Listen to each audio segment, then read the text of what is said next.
దయచేసి ఇంతమంది ప్రజలు చూసి మీరు స్పెషల్ స్టేటస్ ఇవ్వాలి. కానీ మురళీమోహన్ గారికి వ్యాపారం ఉన్నాయి, నాకేం పాప, ఆయన ఎవరిని దోచి కాదు, ఆయన వ్యాపారం చేసి సంపాదించారు, నాకు ఇబ్బంది ఏం లేదు. నేను ఎప్పుడు వ్యాపారం చేయడం పాపని చెప్పలేదండి. నేనేమంటానంటే డబ్బులున్న రాజకీయ పనులు దుర్మార్గులు అన్నానా? నేను అలా అనలా. మిమ్మల్ని చూసి వాళ్ళకి చులకనగా ఉందేమో, ఎందుకు ఇలా అనుకుంటున్నారేమో నా ఉద్దేశంతో అన్నాను. నేను ఎదగడానికి వ్యతిరేకిని కాదండి. అరే, నేను కడియంలో కొన్న నర్సరీలో కొన్న మొక్కలు ఎదగాలనుకుంటాయి, మీరు ఎదగాలని ఎందుకు అనుకోను? మన కడియంలో కొన్న మొక్కలు నేను ఫామ్ హౌస్లో వేస్తే ఎదుగుతూ ఉంటాయి. ఇంత మొక్కలు ఉన్నాయి, ఈరోజు అంత అయినాయి, నాకంటే ఎత్తు అయినాయి. అరే, ఎదుగుదల నేను ఎందుకు ఆపుతాను? నా ఉద్దేశం ఒకటే, ఇప్పుడు మీ బిజినెస్లో మీ వ్యాపారాల్లో చూపించినంత దక్షత, సమర్థత ప్రజా సమస్యల మీద కూడా పెట్టండి. నేను కోరుకునేది అదే. అలా కాకుండా పార్లమెంట్లో కూర్చొని ఏమండి మన కాంట్రాక్ట్ ఏమైంది, ఆ మినిస్టర్తో మాట్లాడదాం అనుకుంటే ఎట్లాగా? ఆ ఉద్దేశంతో నేను అన్నాను. నా ఉద్దేశం ఏంటంటే మీరు సుఖపడండి, నేను మిమ్మల్ని సుఖపడమని చెప్పట్లా. కానీ ప్రజల్ని మటుకు కష్టపెట్టకండి, ఇదే నేను మీకు చెప్పేది. మీరు సుఖపడితే నాకు అభ్యంతరం లేదు, కానీ ప్రజల్ని కష్టపడితే నాకు ఖచ్చితంగా అభ్యంతరమే.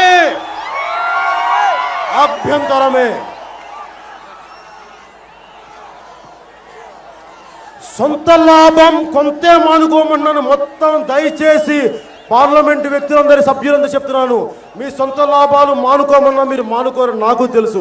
కానీ కొంతన్నా మానుకొని ప్రజలకి ఇంకొంతన్నా చేయండి అని అడుగుతున్నాను.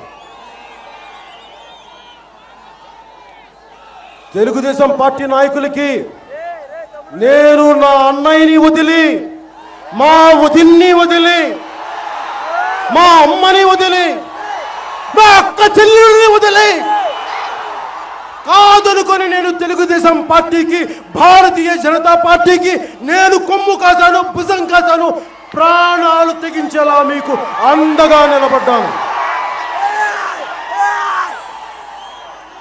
మీరు ఈ రోజున మా ఆత్మగౌరవాన్ని కాపాడుతామని మీరు గద్దెనెక్కి, మీరు ఈ రోజున మేము చెయ్యమంటే నేను ఊరుకోను. ఇక్కడున్న ఒక్క జనసేన సైనికుడు కూడా ఊరుకోడు.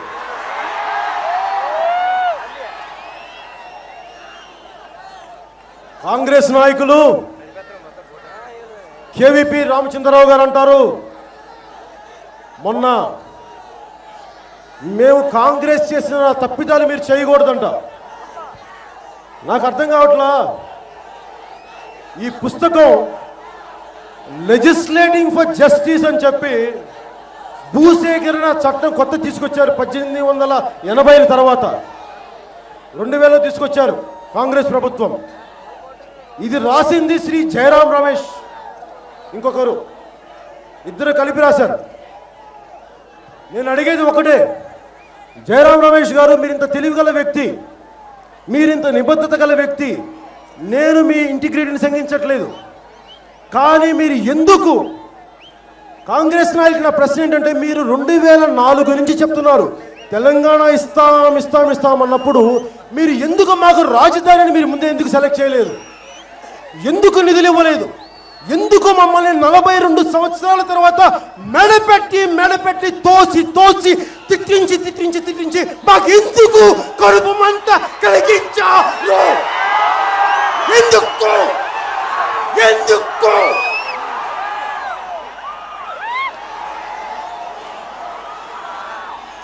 మీకు పౌరుషం లేదా? ఎంపీలారా, ఒంటికి కొంచెం కారం రాసుకొని 2 ముద్దలు కారం తిని పార్లమెంట్ లో పోరాటం చేయండి, అప్పుడన్నా మీకు పౌరుషం ఉంటుందేమో. అప్పటికి మీకు పౌరుషం లేకపోతే ఇంక నేనేం చేయలేను. సీమాంధ్రులు పౌరుషం ఇంత అనుకుంటాను.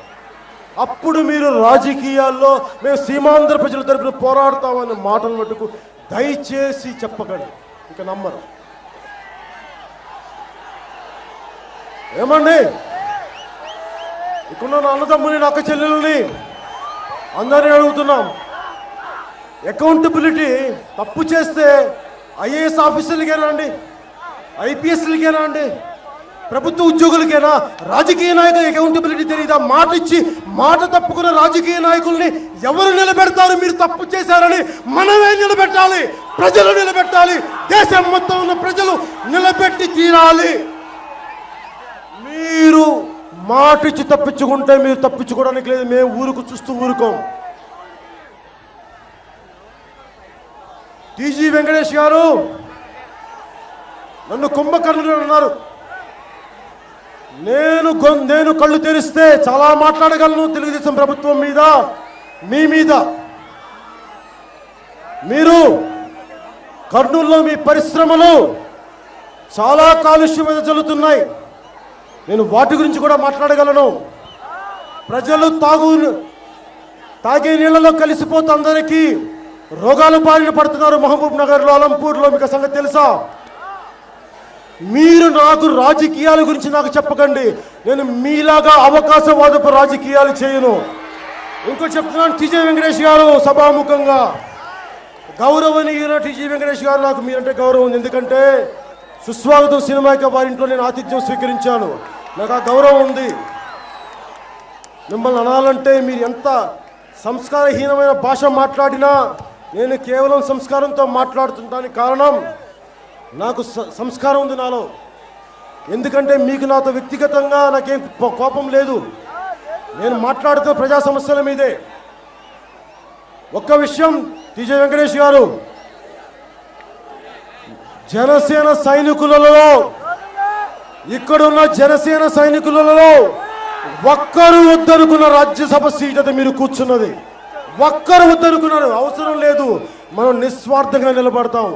వాళ్ళ వదిలేసిన సీటు మీద మీరు కూర్చొని ఇప్పుడు మమ్మల్ని వెక్కిరిస్తున్నారా, మమ్మల్ని తిడుతున్నారా, ఏమనుకుంటున్నారండి మీరు? ఒక్కసారి అడగండి. మీరు కాంగ్రెస్ నుంచి తెలుగుదేశంకి వచ్చినట్టున్నారు, మీకు తెలియదేమో. ఒక్కసారి మేము వారికి ఎంత పాటుపడ్డాం. మేము చేసింది ఉడత సాయమే, మేము చేసిన ఉడత సాయమే. మేము దాన్ని గొప్పగా చెప్పుకోవట్లేదు. కాకపోతే ఉడత సాయం చేసినా మా సాయమే, మర్చిపోకండి. భారతీయ జనతా పార్టీ ఎమ్మెల్యేస్కి, ఎంపీలకి నా విన్నపం ఒకటే. సక్సెస్ఫుల్గా, చాలా గొప్పగా వెంకయ్యనాయుడు గారు ఆంధ్రప్రదేశ్లో భారతీయ జనతా పార్టీ భవిష్యత్తుని సంపూర్ణంగా చంపేశారు. ఇంకా మీరు వేరే పార్టీ ఎత్తుక్కోవాల్సిందిగా నా విన్నపం.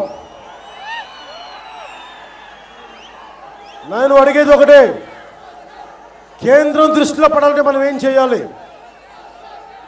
ఎక్కడో పార్లమెంటులో ఒక finance minister, X finance minister కొడుకు కోడలు బడ్జెట్ సెషన్స్కి వెళ్తే వాళ్ళిద్దరూ వచ్చారు, మినిస్టర్ గారి కొడుకు కోడలు వచ్చారు అని చెప్పి, అది జాతీయ న్యూస్ అండి. మనకి ఇక్కడ దాకా మన పేపర్లు వేస్తాయి.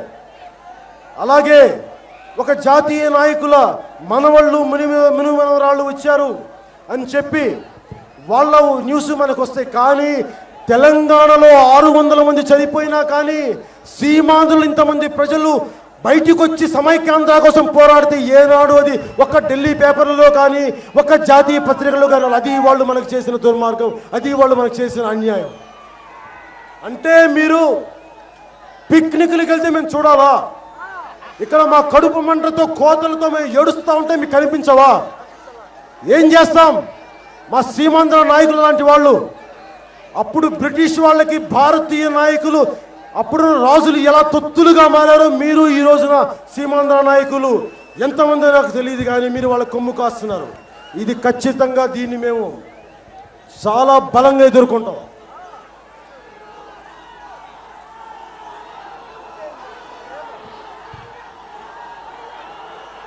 నేను ఒకటే అడుగుతున్నాం, పాలకులు చేసిన తప్పుకి జనం బాధపడకూడదు, మీలాంటి యువత బాధపడకూడదు. అందరూ అంటున్నారు మీరేం చేస్తారు ఈ రోజున కాకినాడకు వచ్చి మీరేం చేస్తారంటే, నన్ను ఆమరణ నిరాహార దీక్ష చేయమంటారా? ఏమండి బలిదానాలు కావాలా మీకు? మీ మీద పొలిటికల్ డ్రామా ఎక్స్పెక్ట్ చేస్తాను నా నుంచి. నేను పొలిటికల్ డ్రామాలు చేయను. ఒకసారి దిగానంటే తాడో పేడో తెగేదాకా తేల్చుకుంటాను. మీరు ఇలాంటివన్నీ నా మీద రెచ్చగొట్టకండి. మీరు పోరాటం చేసి మీరు ఓడిపోయిన తర్వాత మీరు చేతులు ఎత్తేసిన తర్వాత అప్పుడు మాట్లాడతాం ఏం చేయాలో. కానీ ఈ లోపు మీద ఒత్తిడి ఎలా తవ్వాలో నాకు బాగా తెలుసు. అలాగే సిపిఎం నాయకులు, రాష్ట్ర సిపిఎం నాయకులు రామకృష్ణ గారికి మద్దతు తెలిపినందుకు నా మనస్ఫూర్తిగా వారికి నా కృతజ్ఞతలు తెలుపుతున్నాను. ఎందుకంటే నాకు సిపిఎం పార్టీ గౌరవం ఏంటంటే, ఇప్పుడు చెప్పాను కదా, కాంగ్రెస్ పార్టీ సిద్ధాంతం మార్చుకుంది విభజన మీద. సిపిఎం నాయకులు మేము రాష్ట్ర విభజనకి విరుద్ధం అన్నందుకు నేను వారికి దాసోహం అయిపోయాను. సీతారాం యేచూరి గారు ఆ రోజు మాట్లాడింది నాకు చాలా బాగా నచ్చింది. నేను వారి పోరాట స్ఫూర్తిని ఎప్పుడు గౌరవిస్తాను. కానీ ముందు ముందు వారితో కలిసి నేను ఎలాంటి పోరాటం చేయాలి, ఎవరికి ఇబ్బంది రాకుండా, ప్రజల ఆస్తికి నష్టం కలగకుండా, మీలాంటి ఇక్కడున్న ప్రతి ఒక్కరికి స్కూల్కి వెళ్ళే పిల్లలు స్కూల్కి వెళ్ళాలి, చదువుకునే విద్యార్థులు చదువుకోవాలి, ఉద్యోగాలకు వెళ్ళే వాళ్ళు ఉద్యోగాలు చేయాలి, మన అక్క చెల్లెళ్ళు అమ్మలు అందరూ ప్రశాంతం. అయినా మీ తరపున పోరాటం చేయడానికి రాజకీయ నాయకులు ఉన్నారు. వాళ్ళు పోరాటం చేయలేనప్పుడు నేనున్నాను, మీరేం భయపడక్కర్లేదు. మీరు బాగా ఉండండి, మీరు సంతోషంగా ఉండండి. మీ తరపున నేను పోరాటం చేస్తే నేను రోడ్ల మీదకి వస్తాను, మీరు సంతోషంగా ఉండండి.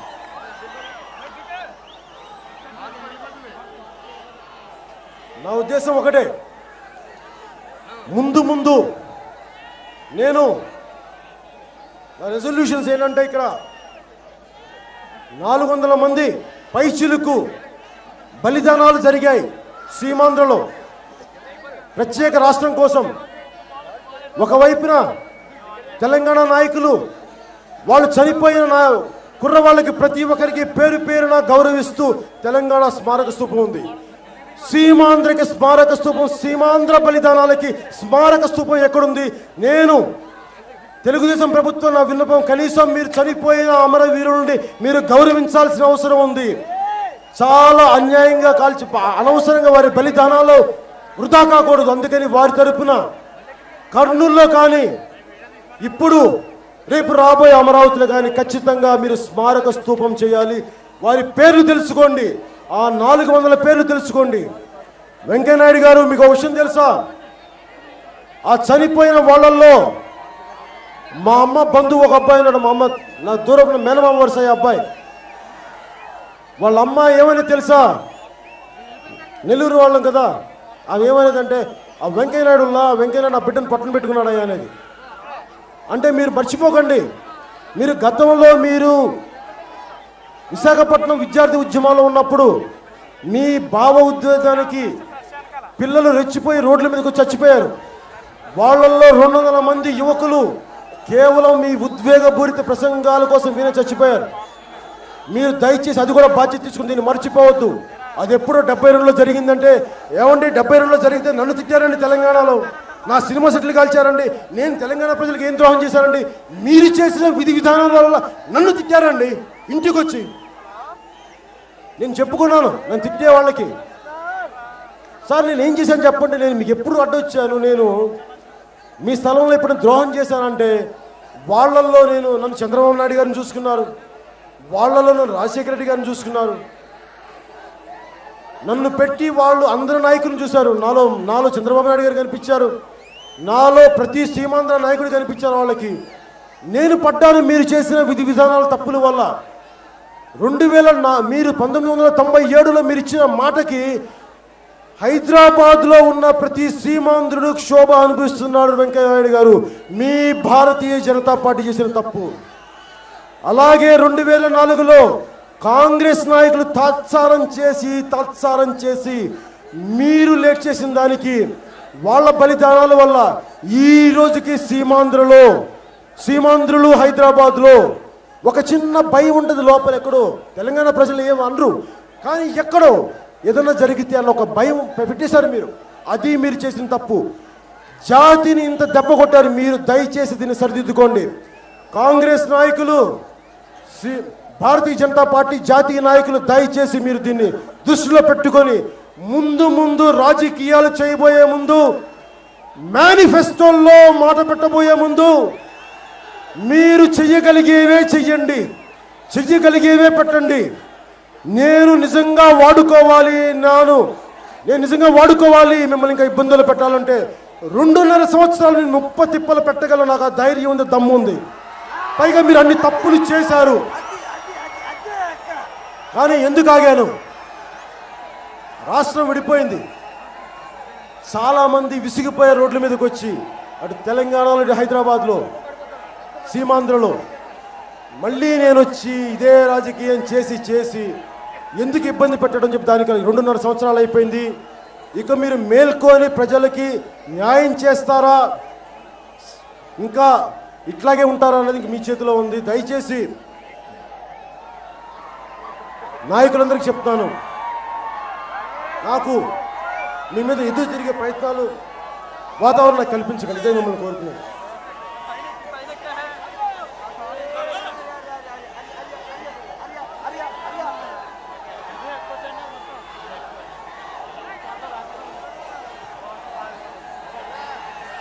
నేను ఒకటే మాట చెప్తున్నా మీకు ఈ రోజున. ఇందాక చెప్పాను కదా, కాంగ్రెస్ నాయకులు ఏ ఒక్కరు కూడా ఓట్లకైతే ఇక్కడికి వస్తారు, ఇక్కడికి వచ్చి మాట్లాడతారు. నేను వాళ్ళని ఒకటే అడుగుతున్నా, మీరు ఇక్కడికి వచ్చి ఫ్యూచర్లో భారతీయ జనతా పార్టీ నాయకులు కానీ కాంగ్రెస్ నాయకులు కానీ మీరు ఇక్కడ తిరగాలి అంటే ముందు ప్రజలకి దయచేసి క్షమాపణలు చెప్పండి. మీరు ఇన్ని కోట్ల మంది క్షోభ కలిగించారు, ఆ క్షోభ మీకు మంచిది కాదు. దయచేసి దీన్ని తెలుసుకోండి. నేను ఈ సభను ముగించబోయే ముందు ఒకటి అడుగుతున్నాను, మనం కూడా భారతీయులం. కార్గిల్లో యుద్ధంలో సైనికులు చనిపోతే ఉత్తర భారతంలో ఎంత ఏడుస్తారో మనం కూడా అంతే కన్నీళ్లు పెడతాం. భారత రాజ్యాంగానికి ఉత్తర భారతీయులు ఎంత గౌరవిస్తారో మనం అంతే గౌరవిస్తాం. భారతీయ చట్టసభలకు ఎంత గౌరవిస్తారో మనం అంతే గౌరవిస్తాం. అందుకని ఒకే ఒకసారి మన మాతృభూమికి జై జై చెప్పి సెలవు తీసుకుందాం. భారత్ మాతా కీ